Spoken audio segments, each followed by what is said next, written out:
하나님의 말씀은 민수기 27장 12절에서 23절까지 말씀입니다. 저희가 세번역 성경으로 함께 보도록 하겠습니다.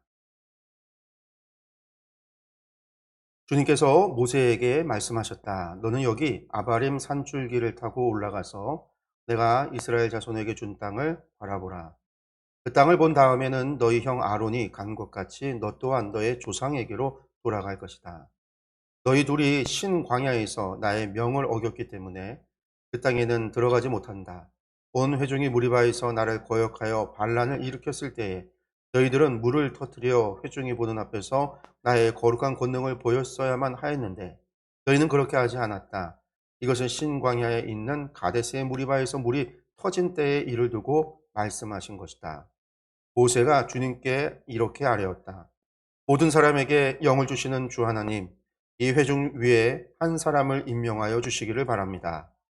그가 백성 앞에서 나아가기도 하고 백성 앞에서 들어오기도 할 것입니다. 백성을 데리고 나가기도 하고 데리고 들어오기도 할 것입니다. 주님의 회중이 목자 없는 양떼처럼 되지 않도록 하여 주십시오. 주님께서 모세에게 말씀하셨다. 너는 눈의 아들 여호수아를 데리고 오너라. 그는 영감을 받은 사람이다. 너는 그에게 손을 얹어라. 너는 그를 제사장 엘르아살과 온 회중 앞에 세우고 그들이 보는 앞에서 그를 후계자로 임명하여라. 너는 그에게 내게 가지고 있는 권위를 물려주어서 이스라엘 자손 온 회중이 그에게 복종하게 하여라. 그는 상의할 일이 있을 때마다 제사장 엘르아살 앞에 가서 설 것이며 여호수아를 대신하여 엘르아살이 우림의 판결을 사용하여 나 주에게 여쭐 것이다. 그러면 여호수아와 그와 함께 있는 온 이스라엘 자손 곧 온 총회는 그의 말에 따라서 나가기도 하고 그의 말에 따라서 들어오기도 할 것이다.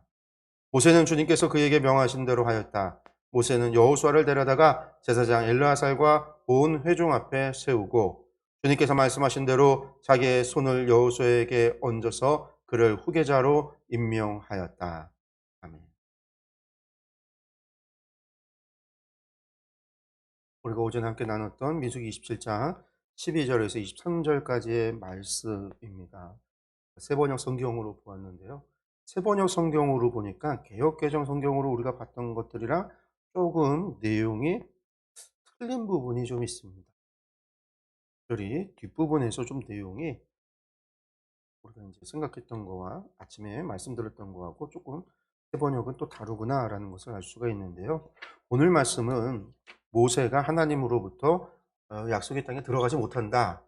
그리고 너는 여기에서 죽을 것이다. 라고 하는 그 이야기, 말씀을 들은 이야기입니다.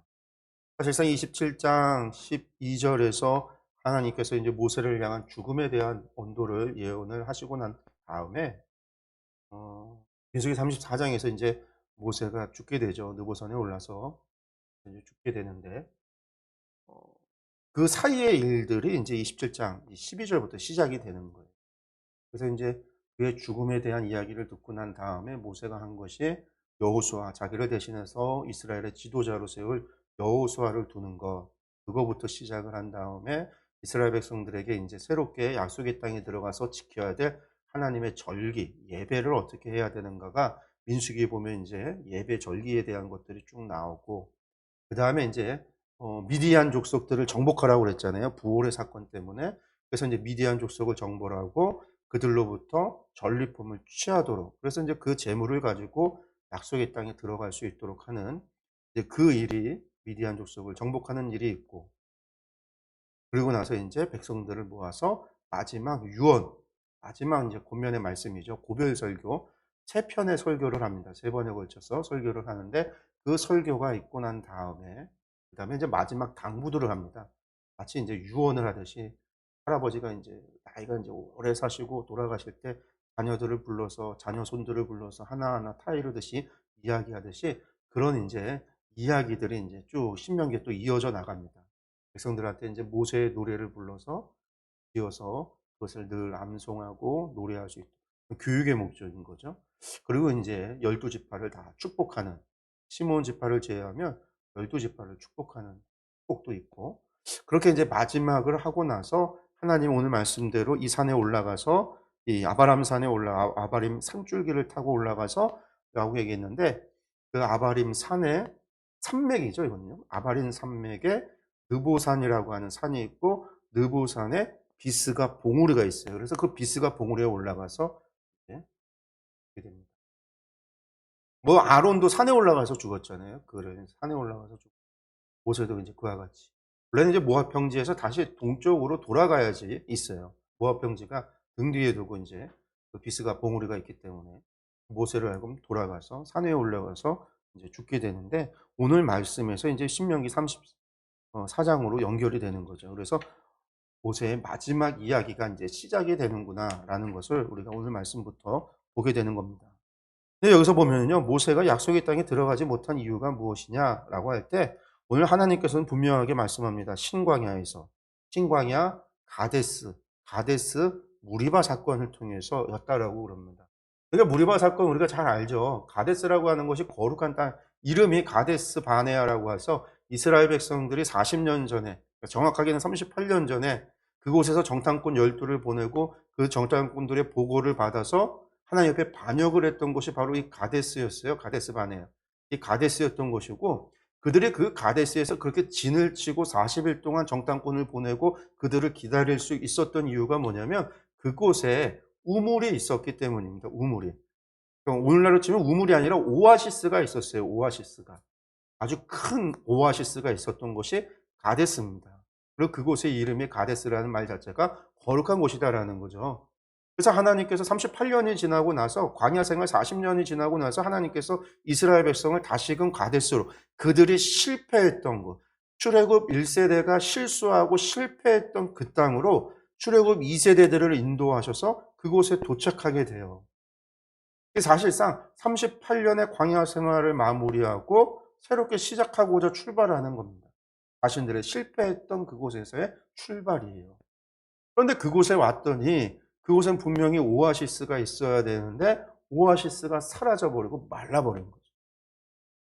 그것 때문에 이스라엘 백성이 물이 없음으로 말미암아 불평을 하게 되고 이때 모세가 하나님 앞에 나아가 기도할 때에 하나님께서 반석을 쳐서 물을 내라 이렇게 말씀을 하셨는데 모세가 백성들 앞에 가서는 어떻게 했냐면 모세와 아론이 반석을 2번 치며 반석이 명하여죠. 아니 명하여 물을 내라 했는데 정확하게 보면 모세가 반석을 2번 탁탁 치고서는 물을 했어요. 그러면서 하는 얘기가 우리라는 얘기는요. 모세와 아론과 하나님. 그 우리가 너희를 위해서 물을 내랴. 그런 말을 했다라는 거예요. 그래서 이제 이 때문에 하나님께서 모세에게 네가 하나님의 거룩을 드러내지 못했기 때문에 너와 아론은 약속의 땅에 들어가지 못한다. 그렇게 이야기를 해요. 그리고 그곳에 물을 내서 백성들에게 먹입니다. 그래서 이 사건이 우리가 이제 우리가 민수기 강해 설교하면서 이미 함께 나눴던 말씀이기도 하지만 여러 가지 해석적인 여러 가지 해석들을 이야기합니다. 어떤 사람은 하나님께서 명하여라고 했는데 모세가 2번 바위를 쳤다. 2번 쳤기 때문에 감정적으로 분노해서 2번 쳤기 때문에 그래서 못 들어간 것이다. 하나님 말씀대로 해야 되는데 그렇게 이야기하는 사람도 있고 하나님의 거룩을 나타내고 하나님의 능력으로 행해야 되는 하나님이 영광을 홀로 받으셔야 되는데 모세는 우리가라는 말 속에서 모세와 아론이 마치 자신들이 하나님과 함께 자신들의 능력으로 물을 내는 것처럼 그렇게 이야기했기 때문에 하나님의 영광을 드러내지 못했다. 하나님의 거룩을 가렸다라고 표현을 하기도 하고 해석을 하기도 합니다. 또 하나는 제가 이제 설교 때 말씀드렸던 거죠. 그렇기도 하지만 또 다른 면으로 본다면 하나님께서 원하셨던 것, 광야 생활 내내 이스라엘 백성들이 요구했었던 건 뭐냐면 모세와 아론 그들이 주장했었던 것, 바로 직전에 있었던 고라당의 반역 사건도 무엇이었냐면 모세와 아론을 믿을 수 없었다라는 거죠. 지도자를 믿을 수 없다. 지도자 저들 둘이 하나님을 속이고 우리를 속이고 그렇게 잘못했다라는 거예요. 하나님 말씀대로 우리를 광야로 인도하고 한 것이 아니라 저들이 하나님도 속이고 우리도 속이고 우리 가운데 왕이 되려고 저들이 우리를 속이고 30년 동안 38년 동안 광야에서 우리를 그곳에서 살게 하고 있다. 이게 고라당의 반역이잖아요. 고라당 반역 이전에 이스라엘 백성들의 반역이 늘 이 모세가 우리를 광야로 이끌어낸 것이 그렇다라는 거예요. 그러니까 지도자에 대한 불신. 근데 지도자에 대한 불신인 그들에게 하나님께서는 반복적으로 아니다. 모세와 아론은 하나님이 택한 선지자다. 하나님이 택한 지도자라는 걸 말씀하셨어요. 그래서 고라당 사건 다음에 나오는 것이 아론의 쌍난지팡이 이야기였어요. 하나님께서 택하신 거다. 저들은 하나님의 하나님이 세운 지도자가 맞다라는 거였어요. 그러면 이스라엘 백성하고 그들 모세와 아론하고 하나님과 사이에 이 모세와 아론이 행하는 것들이 그들이 하나님의 말씀에 100% 순종한다라고 하는 것을 어떻게 알 수 있어요? 오직 신뢰할 때만이, 신뢰 관계에서만이 그 관계가 그들의 지도자 그리고 백성이 그들의 말을 따라서 그들이 전하는 것을 따라서 살아갈 수가 있는 건데.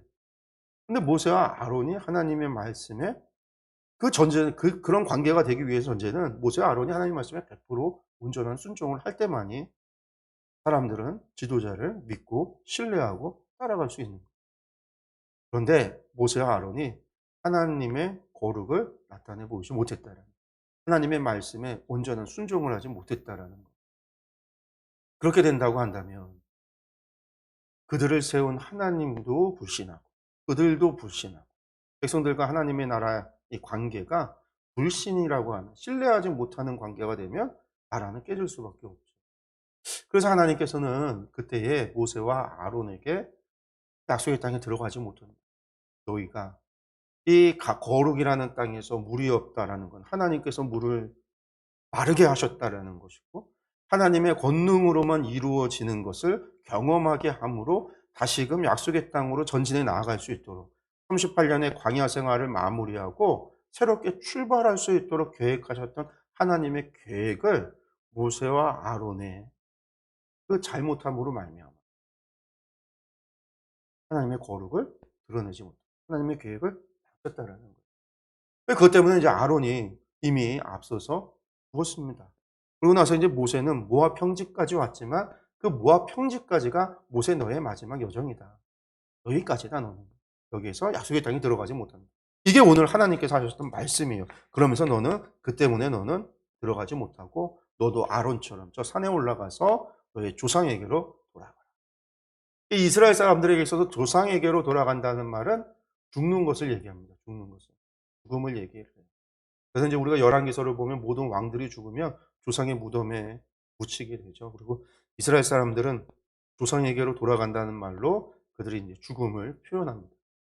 그 장례를 할 때도 가족묘를 쓰죠. 그래서 늘 가족, 먼저 돌아가신 가족, 부모님들, 할아버지, 조상들의 묘가 있고 내가 죽어서 그 묘에 묘에 안장이 되는 것을 조상에게로 돌아간다라고 표현을 하죠. 어쨌든 모세가 그렇게 죽음에 대한 온도를 받는 것으로 오늘 말씀이 시작이 돼요. 근데 모세는 오늘 말씀을 보면은 그런 예고를 들었음에도 불구하고 하나님, 하나님 저 그 땅 보고 싶어요. 왜 그런 기도를 안 했어요? 아까 이제 신명기서 얘기할 때 그 얘기를 했어요. 신명기서에 보면 모세가 그랬다라는 말을 하는데 신명기 설교에서 말하는 거죠. 신명기 때 보면 회고예요. 과거의 회고. 그러니까 그때 모세의 기도가 하나님 제가 그 땅 보고 싶습니다라고 하는 기도가 모압 평지 지금 바로 하나님 앞에 그 예고를 들었을 때인지 그 이전인지는 정확하게 알 수는 없어요. 근데 어쨌든 모세가 하나님 앞에 그런 기도를 한 적이 있었다라는 거죠. 근데 하나님께서는 내 은혜가 족하다라는 말로써 허락하지 않아요. 그리고 모세는 오늘 말씀에서는 분명하게 직접적으로 이제 네가 마지막이고 너는 이제 죽어야 된다. 너의 죽을 땅은 저 산이다. 아바림 산. 이 아바림 산 산줄기 느보산 비스가 봉우리에 올라 너는 죽어야 된다라는 말을 들었을 때 모세는요. 하나님 앞에 간구하기를 그 땅이 보고 싶습니다라고 매달린 것이 아니라 제가 사라지고 나서 이스라엘 백성에 누가 저들을 인도할까요? 아니 저들에게 새로운 지도자를 주세요라는 간구였어요. 이 회중 위에 한 사람을 임명하여 주옵소서. 지난 40년을 돌아보면 모세의 인생이 40년 광야 생활, 이스라엘의 지도자가 돼서 이스라엘을 이 애굽에서 이집트에서 탈출시켜서 광야를 인도해 오는 40년의 세월이 어떤 세월이었을까요? 여러분들. 뭐 신나고 기쁘고 막 물론 그런 날들도 있었지만요. 사실 많은 세월을 이스라엘 백성과 모세와의 관계는요. 계속된 갈등과 트러블이 있었어요.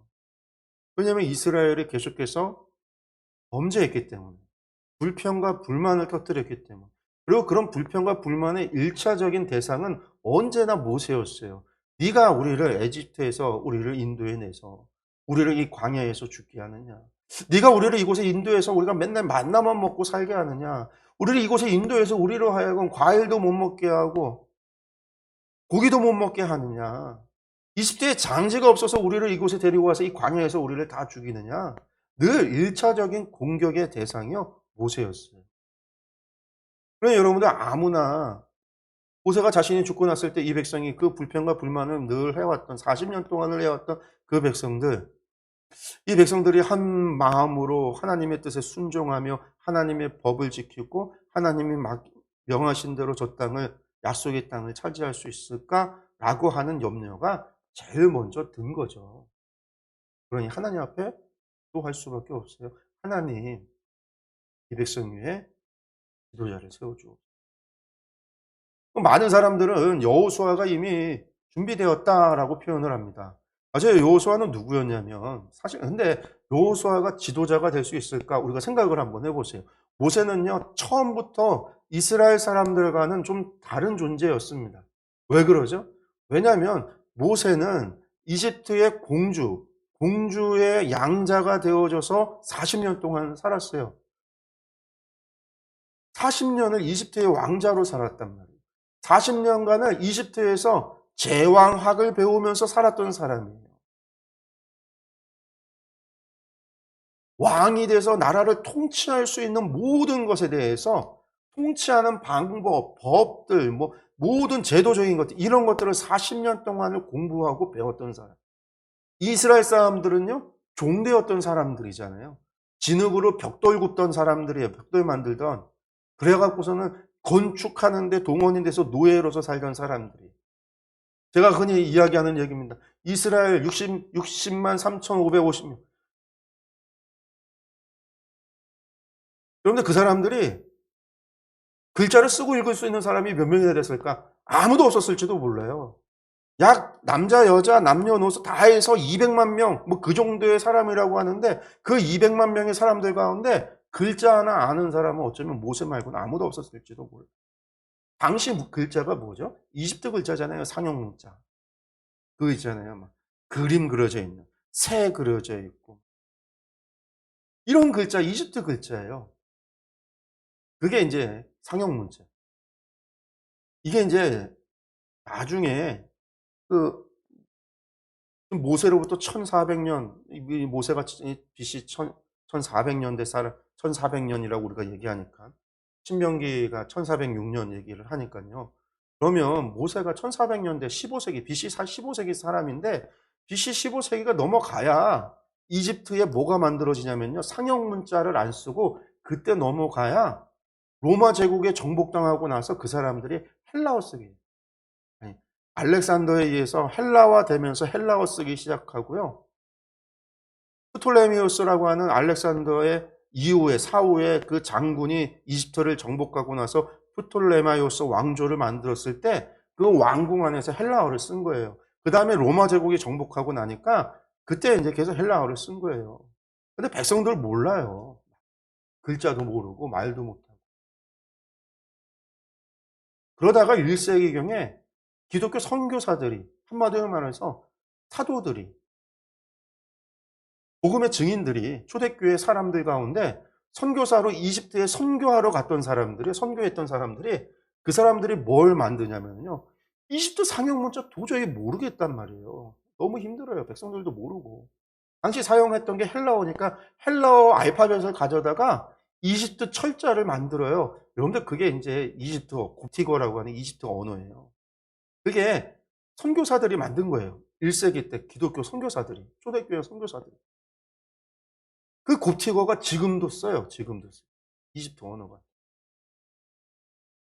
물론 지금 이집트에 이제 아람어를 쓰고 있지만 이집트 곱티거가 지금도 사용되고 있어요. 그전에는요. 그 이집트 상형 문자 썼단 말이에요. 그거 말하고 쓸 수 있는 사람은 모세밖에 없어요. 그래서 제가 그랬죠. 십계명의 두 돌판에 하나님께서 십계명을 써 줬을 때 어떤 글자로 써 줬을까? 어떤 사람은 히브리어다. 막. 그래서 히브리어는 하나님이 주신 언어다. 이거 이런 얘기 왜 나오냐면 이슬람들이 이슬람 언어인 아람어가 알라가 주신 언어, 특별한 언어라고 믿기 때문에 그래서 그들의 경전인 꼬란은요. 아람어로만 기록해요. 번역하지 못하도록 했어요. 아람어로만 번역.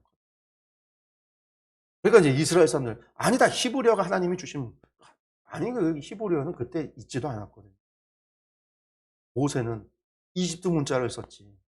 십계명의 두 돌판에는요. 그림 그려져 있었을 거예요. 이집트 상형 문자. 그거 모세가 그걸 썼을 때 이스라엘 사람들 가운데 읽을 수 있는 사람 아무도 없고 오직 모세 한 명. 그 정도로 모세라고 하는 사람은 특별한 사람이었다라는 거예요. 지도자가 돼도 사람들이 모세의 능력을 의심하지 않아요. 의심할 수가 없어요. 모세는 어떤 사람입니까? 제왕학을 공부했고 왕자의 삶을 40년을 살았던 사람이니까. 그렇기에 그가 하나님 앞에 말씀을 듣고 그가 율법을 기록하고 율법을 낭독하고 법을 이야기해도 그는 충분히 법에 대해서도 제왕학을 공부, 나라를 다스리고 통치하고 조직하고 그런 모든 것, 군대를 조직하는 것, 뭐 다 그는 했었던 사람이니까 지도자로서 당연히 수긍할 수 있지만 모세 이후로는 아니에요. 다 종이었단 말이에요. 다 종이고 다 종인데 너나 나나 같은 종인데 니나 내나인데 어느 날 갑자기 그중에 종이 하나가 지도자가 된다고 했을 때 그것을 사람들이 인정하고 따를 수 있느냐? 사실 이런 문제가 있어요. 여호수아가 모세의 종이었다고 손 사환이었다고 그래서 모세의 시종을 들었다고 40년 동안 광야에서 모세의 시종 들면서 그가 나라의 지도자로서의 준비가 됐다 이렇게 표현들을 해요. 뭐 그럴 수 있어요. 근데 종이라고 하는 사람들 옆에서 지켜보고 보는 것만으로도 공부가 되고 교훈을 얻고 뭐 지혜를 얻을 수 있으니까 그렇게 얘기할 수 있지만 근데 그것은 중요하지 않아요. 하나님께서 오늘 말씀에서는요. 여호수아가 40년 동안 네 종이 되어서 네가 하는 것을 옆에서 다 지켜보고 배웠기 때문에 그가 지도자로서 충분하다. 야 가데스 바네에서 그가 정탐을 해도 믿음으로써 하나님 앞에 너희들한테 믿음으로써 정탐 보고를 했고 반드시 그 땅을 차지한다라고 얘기했기 때문에 같은 세대는 다 죽어도 여호수아와 갈렙은 들어가니까 여호수아는 특별하지 않느냐. 야, 충분히 여호수아가 니들 지도자로서 충분하다. 하나님께서 이렇게 설명하지 않는다. 이전까지의 뭐 어떤 것이 있었든 간에 하나님 앞에서 하나님은요 그것을 중요하게 여기지 않았어요. 하나님께서는요 단 한 가지만 오늘 얘기합니다. 다른 한 가지가 뭐냐면 오늘 말씀에 보면은 18절에 여호수아 그는 영감을 받은 사람이다. 우리 개역개정에서는 영을 받았다라고 그랬어요. 영을요. 근데 이게 구약에서는요 성령이라는 표현이 번역이 되지 않기 때문에 다 하나님의 영이다, 하나님의 신이다, 영감이다라는 말이 전부 다 성령님이라고 생각을 하면 돼요. 그러니까 성령에 충만한 사람, 성령의 임재를 받은 사람. 여호수아가 성령에 충만하니까 뭘까요? 하나님의 말씀대로 사는 사람이다라는 거예요. 여러분 성령의 충만이라고 하는 게 도대체 뭘까요? 많은 사람들이 성령에 충만받아야 된다라는 이야기를 하는데 성령의 충만이라는 게 성령 충만해서 기도할 때마다 방언이 터져 나오고 막 예언을 얘기하고 꿈을 보고 병자를 고치고 사람들 쓸어내키고 막 이러한 이적과 기적이라고 우리가 표현하는 그런 것들을 행하는 게 성령의 충만함일까요? 근데 그것은 이제 하나님의 성령님의 능력이죠. 충만하다라는 것은 그런 이야기가 아니에요. 여러분들 물속에다가 이 컵에다가 물을 담으면요. 물에 충만하다라는 건 뭐냐면 비어 있는 게 아니에요. 가득까지 넘치도록 가득 담겨져 있을 때 우리가 충만하다라는 거예요. 성령님이 우리 가운데 충만하다라는 거는 이 안에 성령님으로만 100% 가득 차 있다라는 거죠. 그 안에서 우리가 뭘 안 되냐면 우리의 생각의 주장이 안 되고요. 우리의 내용이 우리가 말하고자 하는 것이 주장이 안 돼요. 우리의 욕심이 주장이 안 돼요. 내 뜻이 주장이 안 돼요. 내가 계획한 것이 주장이 안 돼요. 왜? 오직 하나님, 성령님으로 충만하다라는 건 성령님으로 100% 가득 차 있으니까. 내 생각은 없고 하나님의 성령님이 주시는 생각, 내 계획은 없고 성령님이 세우시는 계획, 내 뜻은 없고 성령님의 뜻만이 있는 거. 그렇게 돼서 충만하다라는 것은 내 의지로, 내 생각으로, 내 계획으로, 내 욕심으로 살아가는 게 아니라 하나님의 생각으로, 하나님의 계획에, 하나님의 뜻에, 하나님의 말씀대로 살아가는 것이 성령에 충만한 거예요. 하나님의 말씀대로 온전한 100%의 순종을 하는 게 충만한 거예요. 하나님의 말씀도 순종하지만 가끔은 내 뜻대로 내 생각, 여러분 이건 충만한 게 아니에요. 여전히 내 마음속에 두 주인이 있는 것뿐입니다. 그래서 우리가 하나님 옆에 성령의 충만을 구하는 거죠. 성령님이 우리 가운데 계시는데도 불구하고 우리가 성령의 충만함을 구한다는 건 사실 성령님이 더 부어져야 되고 성령님이 내 안에 더 들어와야 되는 게 아니라 내가 가지고 있는 나의 주권이라고 생각하는 것들을 성령님께 내려놓는 거예요. 이양을 시키는 거예요. 내 생각이 아니라 하나님의 생각으로, 내 뜻이 아니라 하나님의 뜻으로, 내 계획이 아니라 하나님의 계획으로, 내가 소망하고 내가 바라는 것이 아니라 하나님께서 소망하고 하나님께서 바라시는 것으로, 내가 보는 비전이 아니라 하나님께서 바라보시는 하나님의 비전으로 여호수아는 충만한 사람이었더라. 내 뜻과 내 생각대로가 아니라 하나님의 뜻대로, 하나님의 생각. 그래서 하나님만 의지하고 살아가는 거예요. 그리고 또 여호수아에게 당부하는 이야기가 뒤에 나와요. 이 뒤에 이야기가 오늘 개역개정 성경으로 오전에 설교할 때는 제가 그렇게 말씀드렸어요. 어떻게 백성들 앞에서 여호수아를 세우고 엘르야살 제사장이 우림으로 그가 하나님의 뜻을 물어서 이가 하나님의 백성이 하나님이 세운 지도자인지 안 지도자가 아닌지를 판결하도록 그렇게 했다라고 말씀드렸는데 오늘 말씀에는 그게 아니에요. 오늘 말씀이 세번역 성경에 보니까 그런 내용이 아니에요. 백성들을 앞에 세우고 안수해서 지도자로 세워라. 그리고 나서 여호수아가 어떻게 행동하냐? 모든 것에 있어서 백성들 상의할 일이 있을 때마다 21절에 상의할 일이 있을 때마다 앞으로 지도자가 돼서 무엇인가 일을 할 때마다 어떻게 하라? 제사장 앞에 가서 엘르아살 앞에 가서 우림의 판결을 사용해서 하나님의 뜻을 물어봐서 하나님의 뜻대로 행하라. 지금 그 얘기예요. 세번역 성경으로 보면은. 그러니까 성령의 충만할 뿐만 아니라 지도자가 돼서 할 일은 지도자가 됐으니까 내 나라 내 백성이 아니라 여전히 하나님의 백성이고 네가 할 일은 지도자가 할 일은 다른 게 아니라 뭔 일이 있을 때마다 상의할 일이 있을 때마다 하나님 앞에 여쭈어봐라. 그리고 하나님이 말씀하시는 것에 순종하라. 제일 요건이 하나님 앞에 순종하는 거예요. 그리고 하나님 앞에 순종할 수 있는 사람은 성령에 충만한 사람만이 순종할 수 있어요. 성령에 충만해야 하나님의 말씀을 듣고 무조건적으로 순종할 수 있죠. 충만하지 않고 내 생각, 내 뜻, 내 자아가 남아서 옛사람이 그렇게 남아 있어서 하나님의 뜻을 묻고 하나님의 뜻이 더 좋은가? 내 생각이 더 좋은가? 효율을 따지고 앞으로 되어질 일이 나한테 어떤 이익이 있는가를 따지고 그래서 하나님의 말씀에 순종하는 것보다 사람의 계산을 통해서 이 일이 더 낫다라고 해서 불순종하는 것이 아니라 어떠한 상황에 있어서도 상의할 일이 있을 때 하나님께서 말씀하시며 그것에 100% 순종할 수 있는 사람. 그러한 자질, 그게 지도자의 자질이고 여호수아는 그렇게 살아가고 그렇게 지도자가 되면 된다라는 거예요. 오늘 말씀에 그것을 이야기하고 있어요. 그래서 하나님께서 여호수아를 택한 거예요. 여호수아는 그럴 수 있는 사람이라고 생각했기 때문에.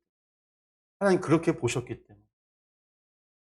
물론 여호수아 앞으로 그렇게 살아갑니다. 물론 여호수아도 한 번의 실수가 있었어요. 상의할 일이 있으면 하나님 앞에 여쭈었어야 되는데 상의할 일이 있는데 하나님 앞에 여쭈어 보지 않았어요. 어떤 거죠? 기브온 사람들 사건입니다. 이 기브온 사람들이 여호수아가 여리고성을 정복하고 아이성을 정복하고 베델을 올라갔을 때 중부 지역에 들어갔을 때 기브온이 바로 그 중부에 있어요. 예루살렘에서 베델로 가는 사이에 있어요.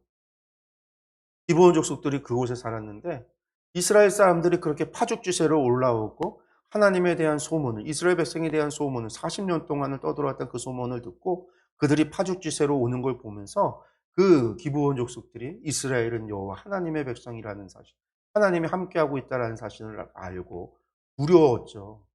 그래서 꾀를 쓰잖아요.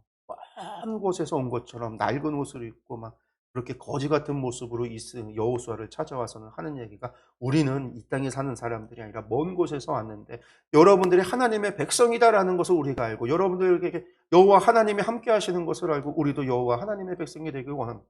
우리와 싸우지 말고 전쟁하지 말자. 그래서 뭐예요? 동맹의 조약을 맺어요. 하나님 앞에 상의하지 않고. 근데 하나님께서는요, 여호수아가 잘못된 것을 책망하셨지만 그의 잘못을, 그로 말미암아 잘못을 했지만 그것을 선용하시죠. 그래서 기브온 백성을 레위인들처럼 이스라엘의 종으로 두는 것이 아니라 레위인들처럼 하나님의 백성 소유로 삼아요. 그래서 레위인들과 같이 성전에서 나무 떼고 나무 자르고 물 길어서 하나님을 제사하는 섬기는 일에 동원하는 사람으로 삼아요. 그리고 그 기브온 족속 때문에 이제 이 가나안 남부 전쟁이 시작이 되는 거고, 나중에 하나님께서 그 기브온 백성들을 얼마나 사랑하셨는지 사울 왕이 기브온 백성을 학살했을 때 진노하셔서 이스라엘에 3년, 다윗 때 3년 동안의 가뭄을 내리신 하나님의 모습을 우리가 사무엘서에서 볼 수가 있어요. 여호수아가 단 한 번 그 실수를 했지만 그는 마지막 순간까지도요, 오직 여호와 하나님만을 섬겼어요. 나와 내 집은 여호와 하나님만을 섬기리라.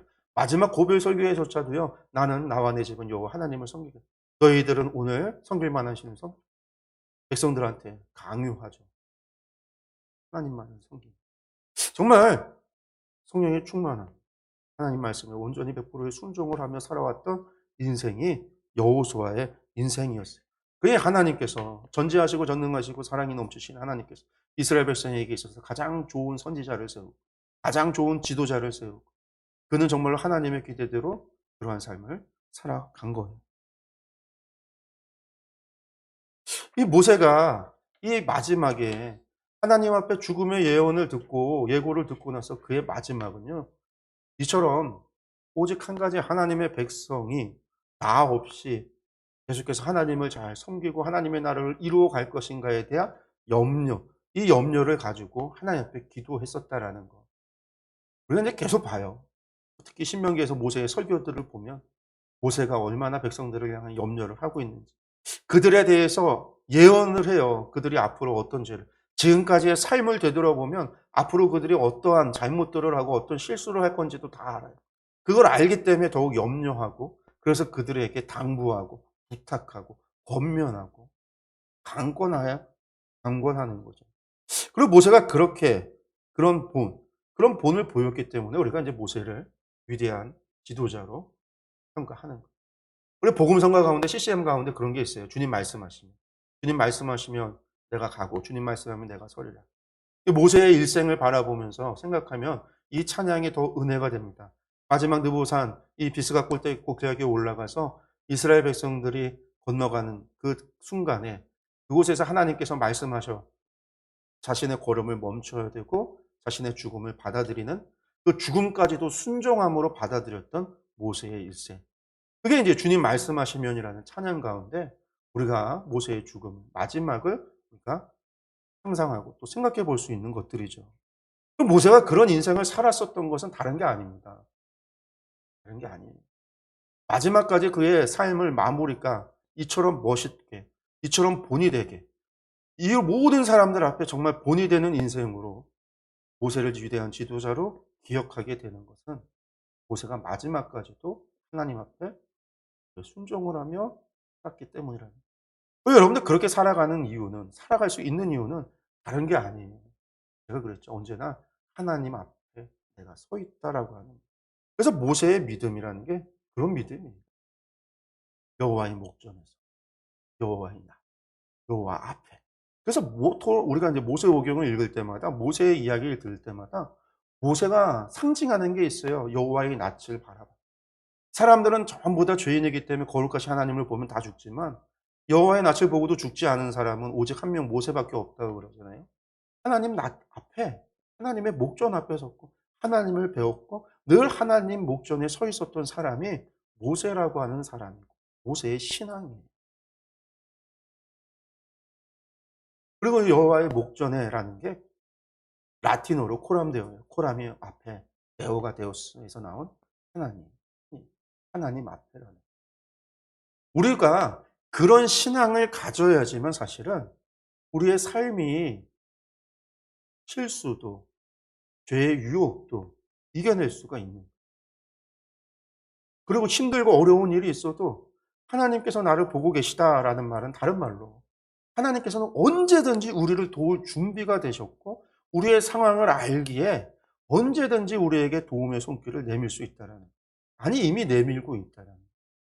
우리가 그것을 믿을 때에 우리가 언제나 유혹이 오고 힘든 일이 와도 하나님께서 나를 보고 계시고 나의 사정을 다 알고 계시고 나를 사랑하셔서 나와 함께 하신다라는 것을 안다면 언제든지 즉시로 손을 내밀어 하나님의 손을 붙잡을 수 있다라는 거예요.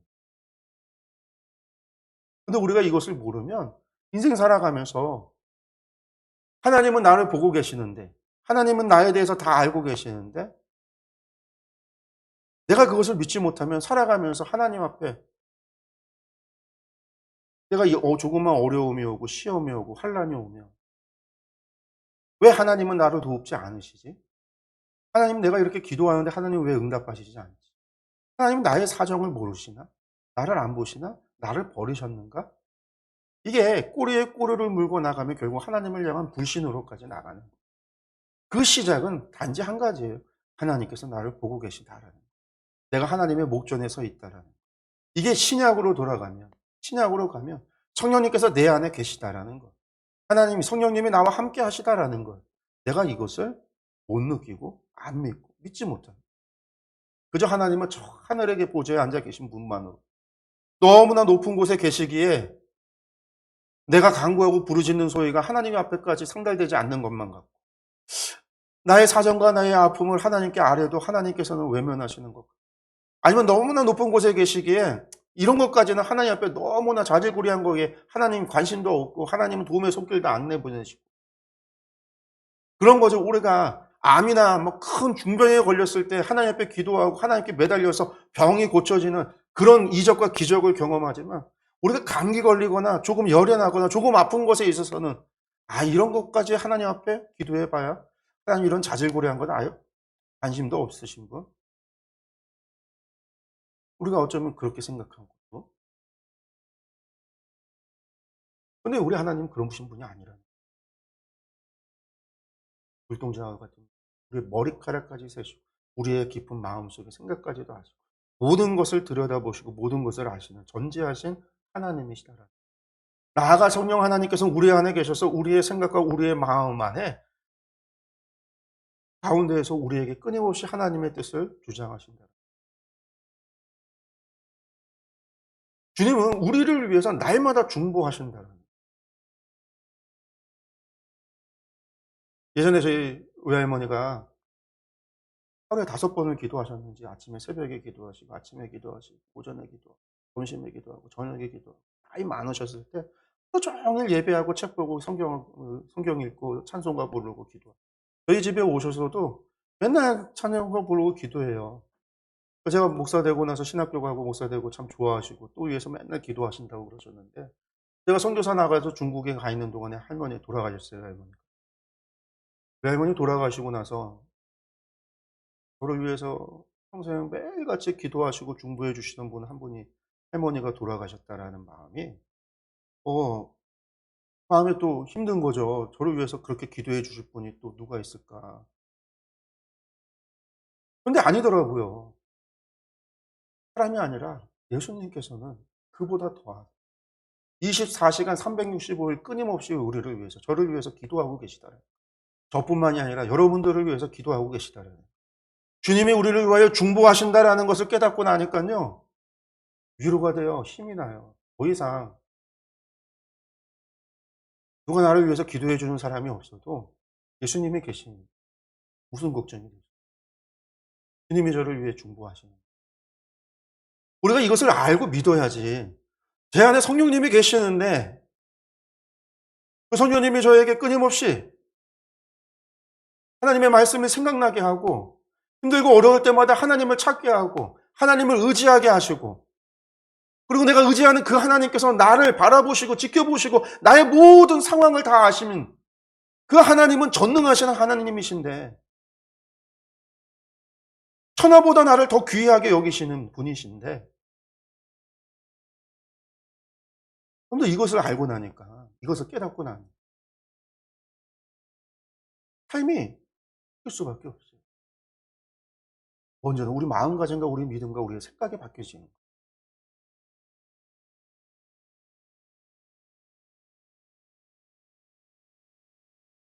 그것을 알아야 우리의 마무리를 잘할 수 있어요. 우리의 삶을 잘 살아갈 수 있어요.